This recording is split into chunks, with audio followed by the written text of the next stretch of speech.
Assalamualaikum warahmatullahi wabarakatuh. Yang terhormat Bu Rida dan Pak Arif selaku dosen pengampu mata kuliah pemeriksaan akuntansi 1. Kami dari kelompok 7 akan mereview materi pertemuan ke-9 sampai pertemuan 15. Sebelum masuk ke review materi, saya akan memperkenalkan nama anggota dari kelompok 7.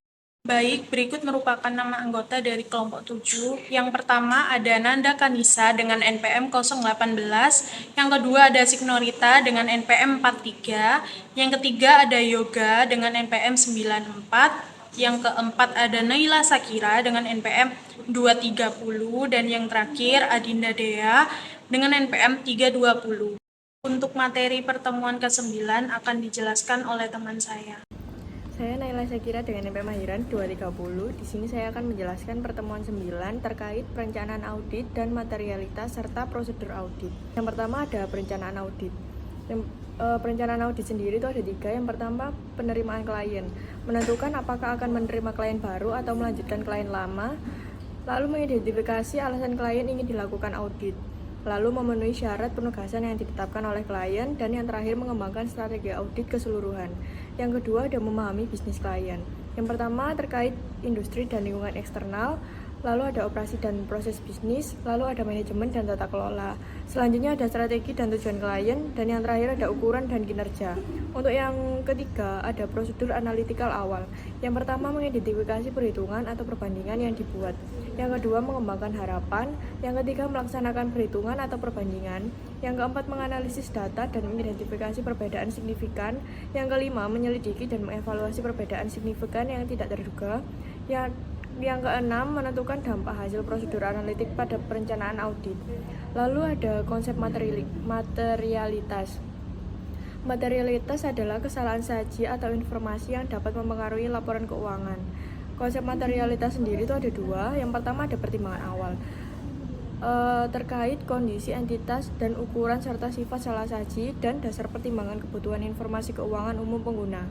Lalu ada tingkat materialitas. Tingkat materialitas sendiri itu dibagi menjadi 2. Yang pertama, financial statement level. Itu ada 2 juga. Yang pertama ada overall materiality, kesalahan saji terbesar yang tidak mempengaruhi keputusan ekonomi. Yang kedua, overall performance materiality, yang menekankan resiko salah saji yang tidak dikoreksi. Lalu tingkat materialitas yang kedua itu ada account balance, class of transaction, and disclosure level.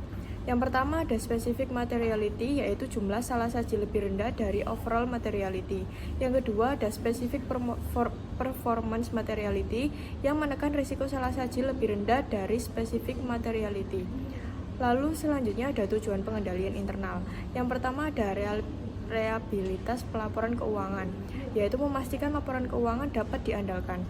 Yang kedua ada efisiensi dan efektivitas operasi, yang memastikan operasi perusahaan efektif dan efisien. Dan yang terakhir ada ketaatan pada hukum dan peraturan, yaitu mematuhi semua regulasi dan undang-undang yang berlaku. Lalu kita masuk pada pembahasan terkait tanggung jawab manajemen dan auditor. Yang pertama kita akan membahas terkait tanggung jawab manajemen, yaitu menetapkan dan menyelenggarakan pengendalian internal, lalu memberikan informasi terkait pengendalian internal kepada auditor, dan yang terakhir efektivitas pengendalian internal. Lalu kita akan membahas terkait tanggung jawab auditor. Yang pertama ada memahami dan menguji pengendalian internal, yang kedua mengendalikan bukti audit laporan keuangan, dan yang terakhir melaporkan hasil audit kepada manajemen. Lalu kita akan masuk mengenai pembahasan komponen pengendalian internal KOSO. Yang pertama, lingkungan pengendalian meliputi tindakan, kebijakan, prosedur dari manajemen. Yang kedua, ada penilaian risiko yang mengidentifikasi dan menganalisis risiko. Yang ketiga, ada kegiatan pengendalian, yaitu tindakan untuk memitigasi risiko. Lalu yang keempat, ada informasi dan komunikasi, yaitu penggunaan informasi yang relevan dan berkualitas. Dan yang terakhir ada kegiatan pemantauan, yaitu penilaian berkelanjutan atau berkala terhadap kualitas pengendalian internal. Lalu kita akan masuk pada pembahasan kontrol dalam sistem IT. Kontrol dalam sistem IT sendiri itu ada 2. Yang pertama kontrol umum, yang meliputi administrasi IT, pemisahan tugas dan pengembangan sistem, dan juga keamanan fisik dan online serta perencanaan cadangan.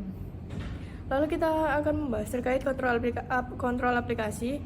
Kontrol aplikasi sendiri itu ada 2. Yang pertama operasi pada tingkat proses bisnis dan pemrosesan transaksi, dan yang kedua itu evaluasi untuk setiap kelas transaksi atau akun. Yang terakhir kita akan membahas terkait dampak infrastruktur IT terhadap pengendalian internal. Yang pertama ada kemudahan akses, yaitu pengembangan LAN dan WAN. Yang kedua database management system, yaitu sistem perangkat lunak untuk penyimpanan, pengambilan, dan eksekusi query data. Yang ketiga ada keamanan, yaitu firewall dan enkripsi. Yang keempat ada tanda tangan digital yang mengautentikasi keabsahan kontrak. Dan yang terakhir ada service center, yaitu outsourcing layanan komputasi awan dan penyediaan layanan ASP. Assalamualaikum warahmatullahi wabarakatuh. Perkenalkan, nama saya Nanda Kanisa Fatimah Azhara. Di sini saya akan membahas mengenai perancangan dan pengujian terhadap sistem pengendalian internal dalam audit. Yang pertama saya akan membahas mengenai tujuan pengendalian internal. Pengendalian sendiri terdiri atas kebijakan atau prosedur yang dirancang untuk memberikan jaminan kepada manajemen bahwa perusahaan dapat mencapai tujuannya. Secara umum, tujuan dalam membuat sistem pengendalian internal diantaranya yaitu untuk memastikan efisiensi dan efektivitas operasional perusahaan. Jadi, tujuannya yang pertama yaitu untuk memastikan bahwa perusahaan atau sebuah organisasi telah berjalan dengan efektif dan efisien. Untuk yang kedua yaitu reliabilitas pelaporan keuangan, untuk memastikan bahwa informasi yang disajikan dalam laporan keuangan disajikan sesuai dengan persyaratan pelaporan keuangan akuntansi atau sesuai dengan persyaratan yang berlaku. Jadi, untuk memastikan bahwa semua informasi yang disajikan dalam laporan keuangan disajikan secara wajar. Untuk yang ketiga yaitu kepatuhan terhadap peraturan perundang-undangan, untuk memastikan bahwa perusahaan telah menjalankan operasionalnya atau sudah berjalan sesuai dengan peraturan yang berlaku. Lalu selanjutnya yaitu terdapat perbedaan tanggung jawab pengendalian internal antara manajemen dan auditor. Yaitu yang pertama, manajemen bertanggung jawab untuk menetapkan dan memelihara pengendalian internal. Terdapat dua konsep utama yang mendasari desain dan penerapan pengendalian internal oleh manajemen, yaitu kepastian yang masuk akal, seperti perusahaan harus mengembangkan pengendalian internal yang dapat memberikan jaminan yang masuk akal namun tidak mutlak, bahwa laporan keuangan yang disusun telah disajikan secara wajar. Pengendalian internal dikembangkan oleh manajemen dengan mempertimbangkan beberapa faktor dan manfaat pengendalian dan manfaat yang akan didapat. Lalu selanjutnya yaitu manajemen juga diwajibkan untuk melaporkan secara publik efektivitas dari pengendalian internal yang sudah dirancang tersebut. Meliputi penilaian manajemen terhadap pengendalian internal atas laporan keuangan yang terdiri atas manajemen harus mengevaluasi desain pengendalian internal atas pelaporan keuangan, dan yang kedua yaitu manajemen harus menguji efektivitas operasional pengendalian internal tersebut. Lalu untuk yang selanjutnya yaitu tanggung jawab dari auditor perusahaan publik atau tanggung jawab dari auditor. Auditor mempunyai tanggung jawab mencakup memahami pengujian pengendalian internal atas laporan keuangan. Auditor diwajibkan untuk menerbitkan laporan audit setiap tahun mengenai efektivitas operasi pengendalian internal tersebut. Standar audit mengharuskan auditor untuk memperoleh pemahaman tentang pengendalian internal yang relevan dengan audit pada setiap perikatan audit, terutama memperhatikan pengendalian atas keandalan pelaporan keuangan dan pengendalian atas kelompok transaksi. Selanjutnya yaitu komponen pengendalian internal JOSO yang dibagi menjadi atau terdapat 5 komponen, yaitu lingkungan pengendalian, penilaian resiko, kegiatan pengendalian, informasi dan komunikasi. Selanjutnya yang terakhir yaitu kegiatan pemantauan. Lingkungan pengendalian terdiri atas tindakan, kebijakan, atau prosedur yang mencerminkan sikap manajemen puncak mengenai pentingnya pengendalian internal dalam suatu perusahaan atau organisasi. Lalu selanjutnya yaitu penilaian resiko. Kegiatannya berupa penilaian resiko melibatkan berbagai proses dalam mengidentifikasi dan menganalisis resiko yang ada.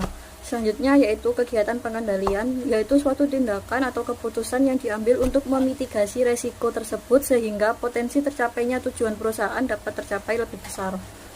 Selanjutnya yaitu informasi dan komunikasi, yaitu menekankan pentingnya adanya penggunaan informasi yang relevan dan berkualitas dan dapat dikomunikasikan dengan baik sehingga perusahaan dapat memanfaatkan hal tersebut untuk keperluan pengendalian. Jadi informasi dan komunikasi ini menekankan pentingnya penggunaan informasi yang relevan dan berkualitas, dan informasi tersebut dapat dikomunikasikan dengan baik kepada pihak internal maupun eksternal. Selanjutnya yaitu kegiatan pemantauan. Kegiatan pemantauan meliputi kegiatan evaluasi atau kegiatan yang berkaitan dengan penilaian yang berkelanjutan terhadap keputusan yang diambil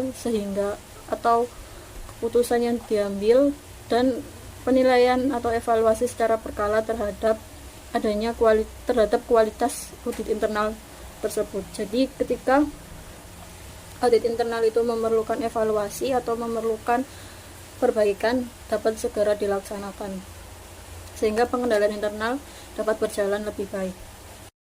Untuk yang selanjutnya yaitu mengenai pengendalian internal untuk sistem IT. Pengendalian internal untuk sistem IT dibagi menjadi dua, yaitu pengendalian umum dan pengendalian aplikasi. Pengendalian umum sendiri berlaku untuk seluruh aspek fungsi IT, termasuk administrasi IT, pemisahan tugas IT, pengembangan sistem pencadangan, keamanan fisik dan keamanan dan pengendalian perangkat keras.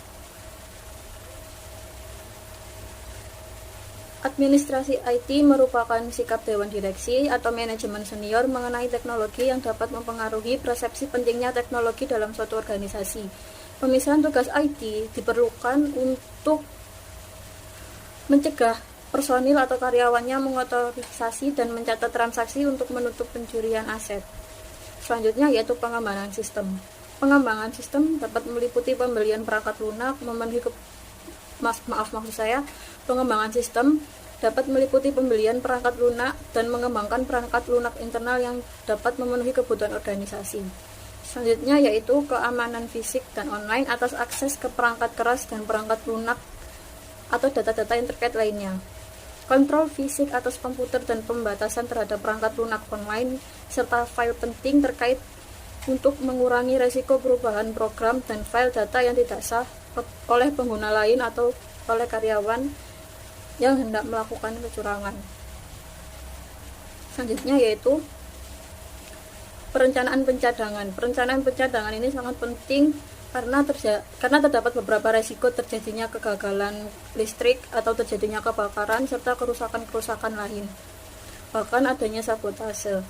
Lalu untuk mengurangi konsekuensi yang serius dari hal tersebut sebelumnya, perusahaan dapat melakukan proses data perusahaan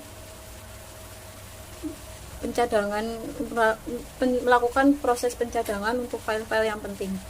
Selanjutnya yaitu pengendalian perangkat keras. Selanjutnya yang kedua yaitu pengendalian aplikasi.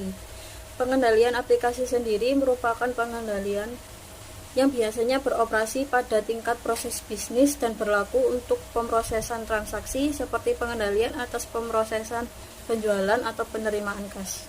Selanjutnya yaitu dampak infrastruktur IT terhadap pengendalian internal. Yang pertama yaitu kemudahan akses. Yang kedua yaitu database management system, sebuah sistem perangkat lunak yang digunakan untuk menyimpan, mengambil, dan menjalankan query data. Hal ini berguna untuk memudahkan penyimpanan, pengolahan, dan melacak semua informasi. Selanjutnya yaitu keamanan data. Kemajuan infrastruktur IT dapat meningkatkan atau memperkuat keamanan dan keselamatan data.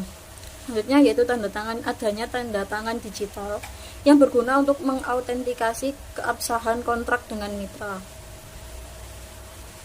Lalu selanjutnya yaitu munculnya business service center. Perusahaan seringkali melakukan outsourcing seperti layanan komputasi awan dan penyedia layanan. Manajemen bertanggung jawab atas efektivitas dan desain pengendalian internal termasuk yang diserahkan pada penyedia layanan.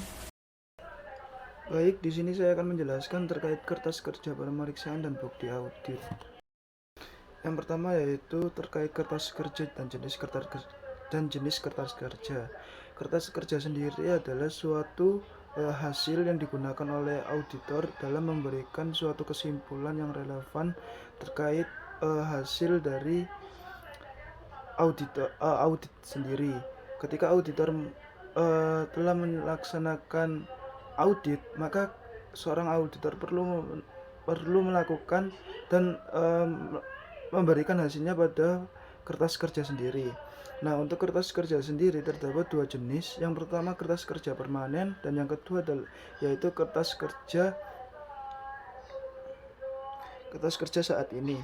Nah, kertas kerja permanen sendiri berisikan informasi yang relevan, di mana informasi tersebut berisikan informasi-informasi yang akan digunakan hingga tahun yang akan mendatang. Contoh dari berkas audit terkait permanen yaitu terkait perjanjian sewa, anggaran dasar, perjanjian pinjaman dan lain sebagainya. Sedangkan kertas kerja yang kertas kerja saat ini yaitu berisikan informasi mengenai hasil dari kerja seorang auditor, di mana hasil tersebut akan digunakan selama periode berjalan. Berkas kertas kerja saat ini contohnya yaitu laporan keuangan dan juga laporan tahunan. Berikutnya yaitu berkas-berkas apa saja yang berasal dari klien.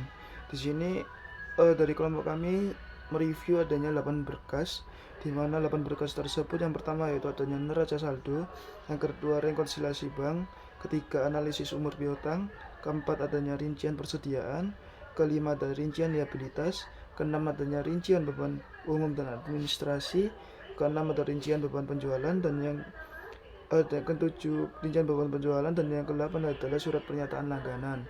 Nah, dari ke-8 berkas tersebut merupakan berkas milik klien, di mana berkas tersebut perlu klien berikan kepada seorang auditor agar auditor dapat menganalisis terkait berkas-berkas yang telah diberikan oleh klien, di mana auditor akan melakukan analisis dan melakukan penilaian atas berkas yang diberikan oleh klien, apakah semua hasil dari berkas yang telah diberikan oleh klien tersebut telah sesuai dengan nilai wajar ataupun adanya kecurangan.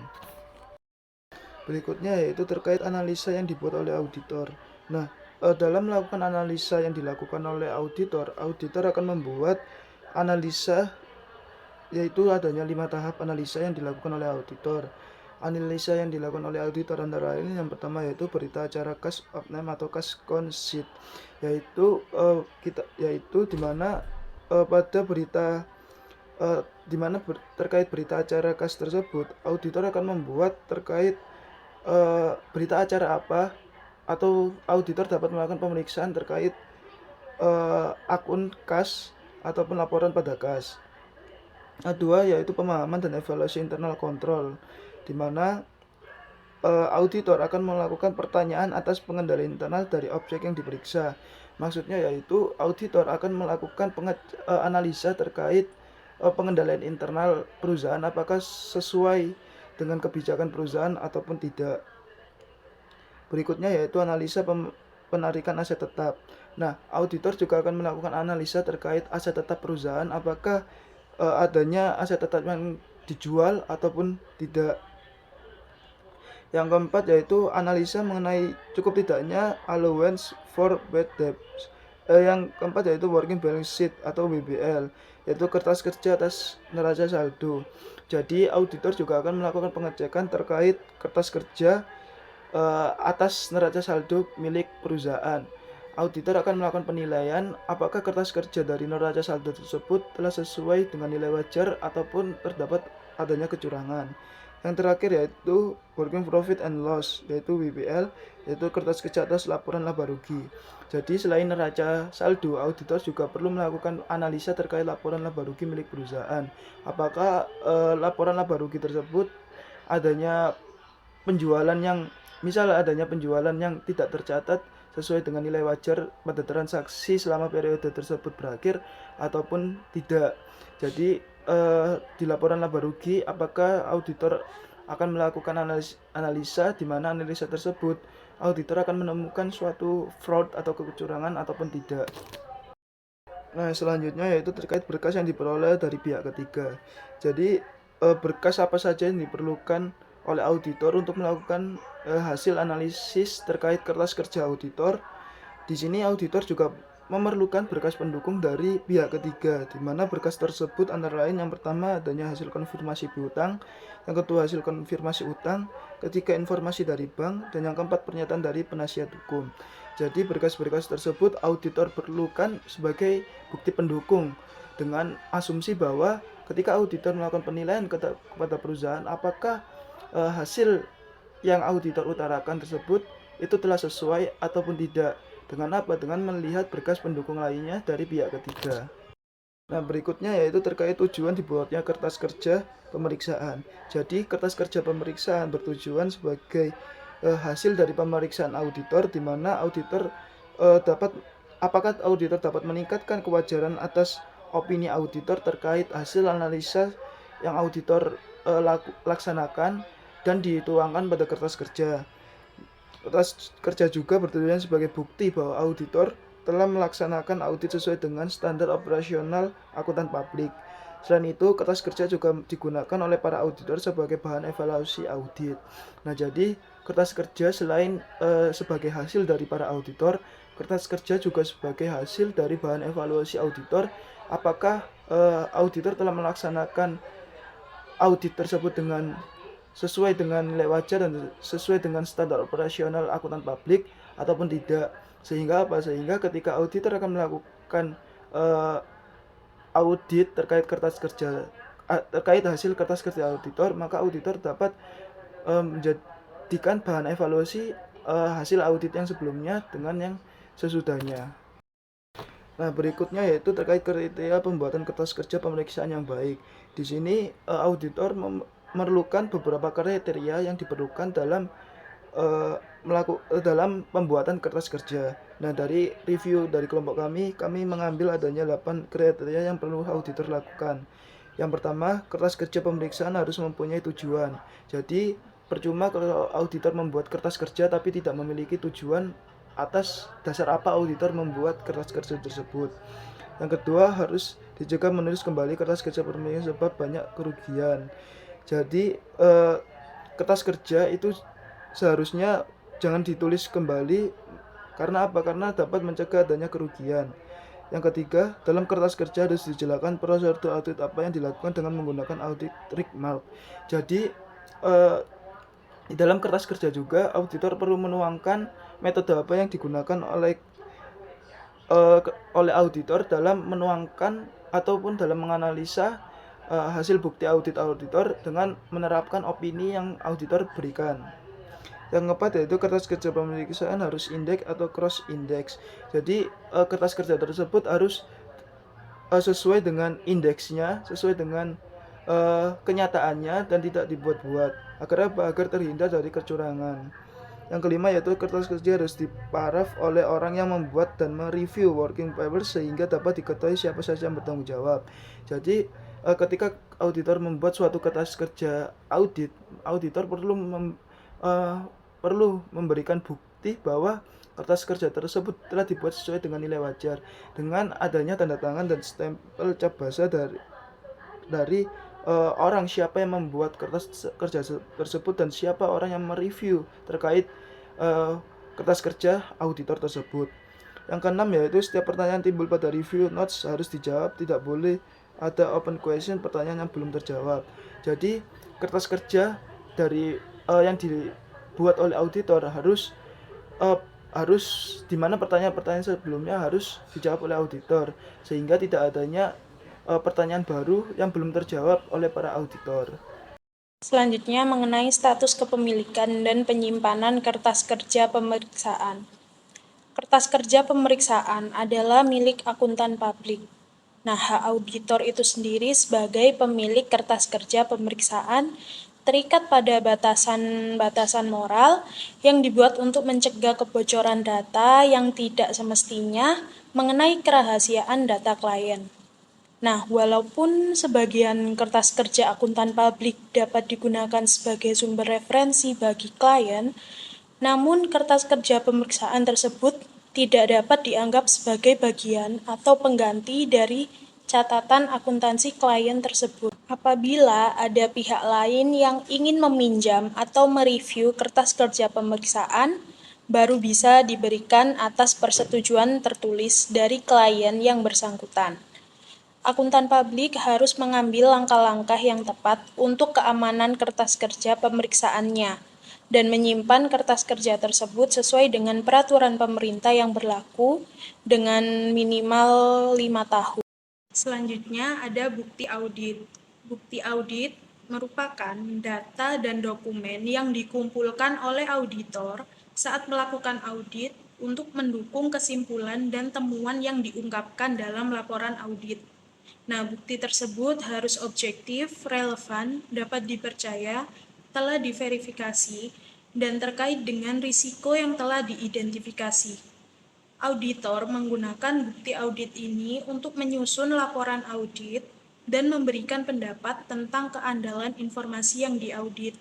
Nah, bukti audit sendiri harus mencakup 8, yaitu yang pertama bukti analitis, yang kedua bukti fisik, yang ketiga bukti matematis, yang keempat bukti konfirmasi, yang kelima bukti observasi, yang keenam bukti pernyataan tertulis, yang ketujuh bukti pengerjaan ulang, dan bukti elektronik.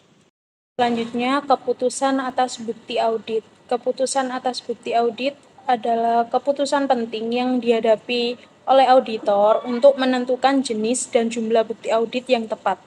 Ada 4 keputusan mengenai bukti apa yang harus dikumpulkan dan ada berapa banyak.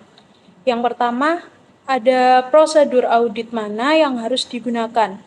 Prosedur audit sendiri merupakan rincian instruksi yang menjelaskan bukti audit yang diperoleh selama masa audit. Perumusan prosedur tersebut dalam istilah yang lebih spesifik agar auditor dapat mengikuti instruksi selama masa audit merupakan hal yang sudah umum. Yang kedua, berapa ukuran sampel yang harus dipilih untuk prosedur tersebut. Nah, setelah memilih prosedur audit, auditor dapat mengubah ukuran sampel dari hanya 1 hingga semua item dalam populasi yang sedang diuji. Keputusan tentang berapa banyak item yang akan diuji harus dibuat oleh auditor pada setiap prosedur audit. Ukuran sampel untuk setiap prosedur tertentu mungkin akan berbeda antara satu audit dengan audit lainnya, tergantung pada karakteristik klien seperti tingkat pengendalian otomatis dan tingkat asuransi yang diperlukan dari prosedur. Yang ketiga, item-item mana yang harus dipilih dari populasi.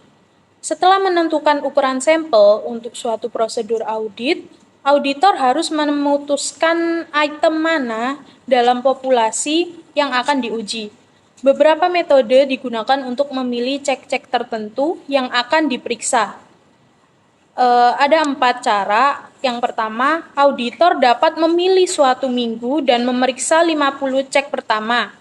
Yang kedua, memilih 50 cek yang bernilai terbesar. Yang ketiga, memilih cek tersebut secara acak. Atau yang keempat, memilih cek yang menurut auditor paling mungkin mengandung kekeliruan atau dapat menggunakan kombinasi dari berbagai metode tersebut.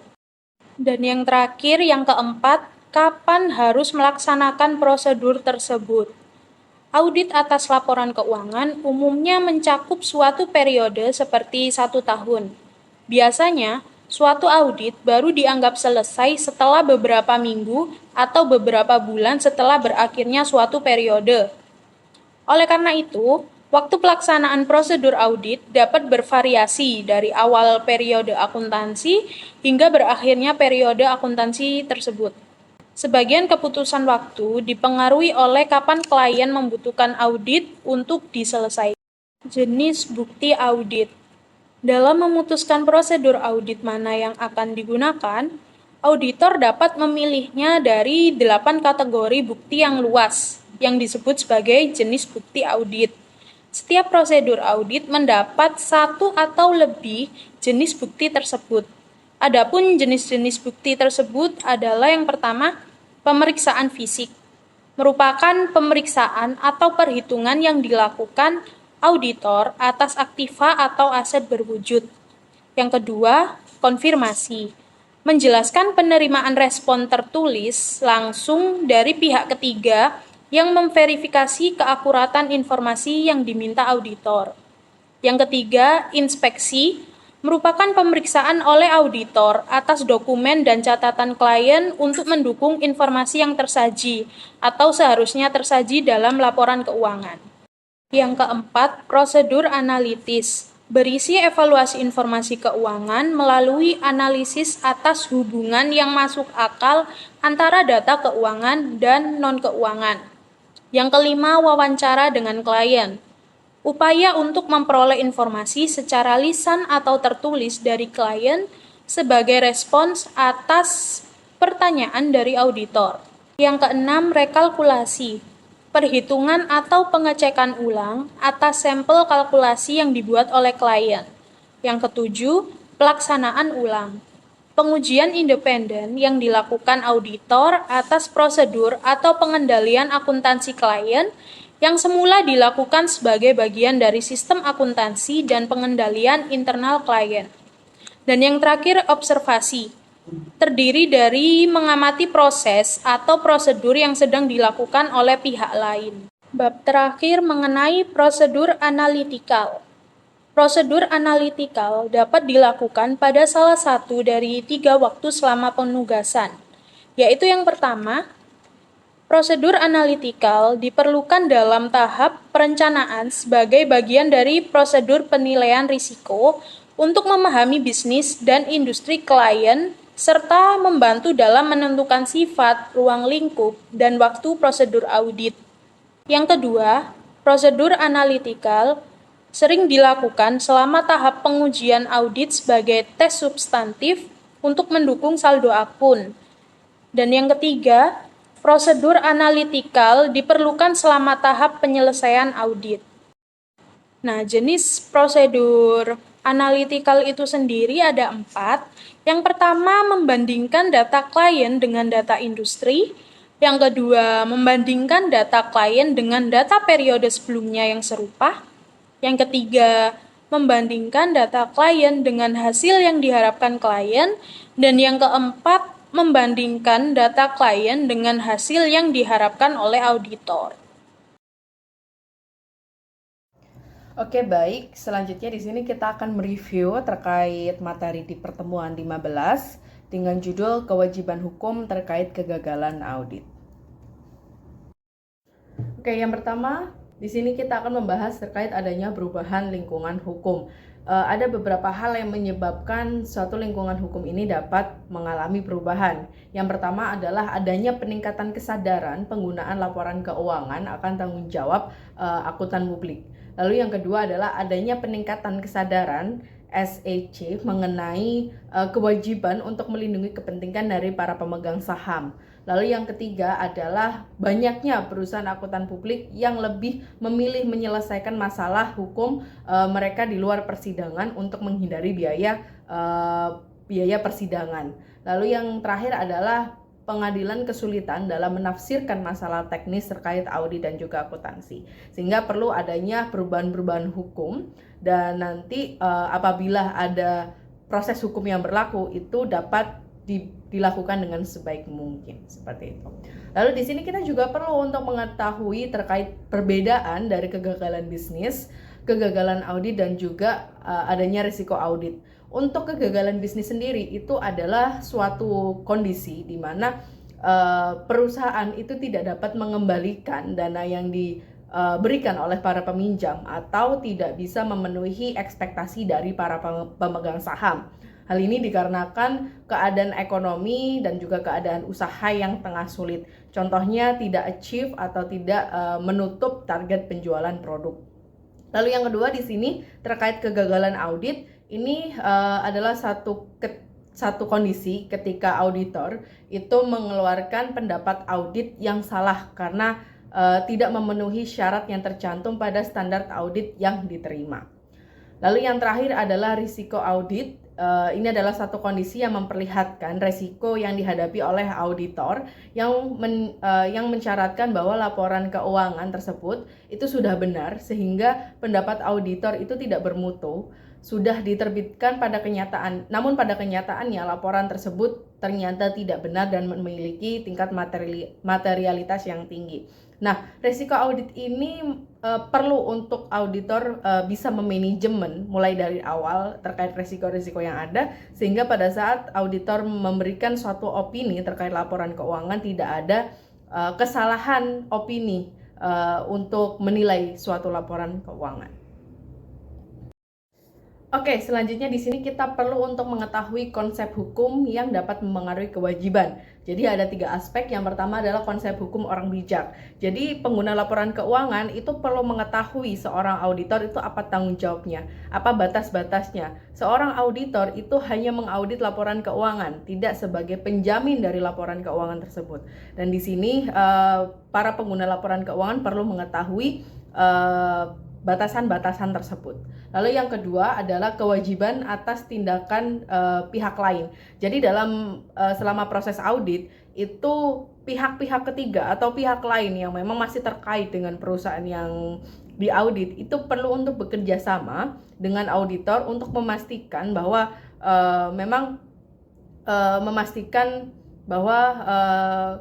pencatatan atau penjurnalan yang dilakukan itu memang sudah benar dan harus mendukung kinerja auditor dalam mengaudit laporan keuangan perusahaan klien.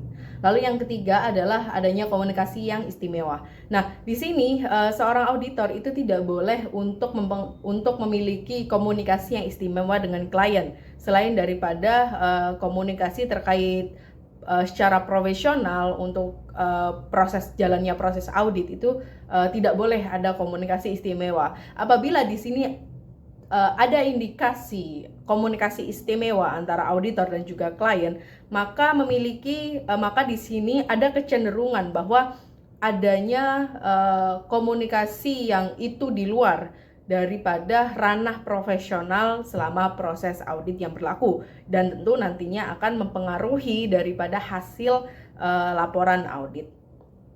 Lalu di sini kita juga perlu mengetahui syarat hukum yang mempengaruhi dari kewajiban tersebut. Yang pertama adalah syarat-syarat yang berhubungan dengan kelalaian. Contohnya di sini adanya penipuan dalam laporan keuangan, baik itu penipuan yang kecil ataupun penipuan yang besar. Lalu yang kedua di sini syarat-syarat yang berhubungan dengan hukum kontrak. Ini terkait dengan pembatalan kontrak atau adanya pihak ketiga, kewajiban pada pihak ketiga dan lain sebagainya. Lalu yang ketiga adalah syarat yang berhubungan dengan syarat lainnya. Contohnya ini terkait dengan adanya hukum adat, hukum berdasarkan undang-undang, kewajiban bersama, dan juga kewajiban yang terpisah serta proporsional. Lalu yang terakhir adalah sumber kewajiban, di mana ini terkait dengan hukum adat, klien, pihak ketiga, dan kewajiban di bawah undang-undang. Oke, kemudian kepada siapa sih sebenarnya akuntan publik ini berkewajiban? Jadi kewajiban akuntan publik itu kepada para pihak ketiga. Di sini meliputi para pemegang saham aktual, calon pemegang saham, para pemasok, bankir dan kreditur lainnya, karyawan dan juga para pelanggan. Lalu di sini sangat mungkin dalam proses audit sampai hasil audit terbit itu ada kewajiban hukum. Dan di sini para auditor itu harus memberikan tanggapan profesional. Ada beberapa langkah yang dapat dilakukan oleh para auditor jika memang ada kewajiban hukum tersebut. Yang pertama adalah mencari perlindungan dalam proses pengadilan. Lalu yang ketiga adalah meningkatkan kinerja audit sehingga dapat memenuhi permintaan, namun tetap dengan syarat sesuai dengan standar audit yang berlaku. Lalu yang ketiga adalah mendidik para pemakai atau mengedukasi para pemakai laporan keuangan tentang batas-batas dari seorang auditor. Lalu ada beberapa aktivitas lainnya secara khusus ini dapat dilakukan seorang auditor dalam menanggapi terkait adanya kewajiban hukum. Yang pertama adalah melakukan riset dalam audit, lalu yang kedua adalah penetapan standar dan aturan, yang ketiga menetapkan persyaratan untuk melindungi auditor, yang keempat memberikan edukasi pada para pemakai laporan keuangan, yang kelima melawan tuntutan hukum, Yang keenam adalah memberikan sanksi kepada anggota yang tidak bekerja dengan baik. Baik, mungkin sekian dari kelompok kami, kelompok 7 yang bisa kami sampaikan reviewnya. Terima kasih, kurang lebihnya mohon maaf. Wassalamualaikum warahmatullahi wabarakatuh.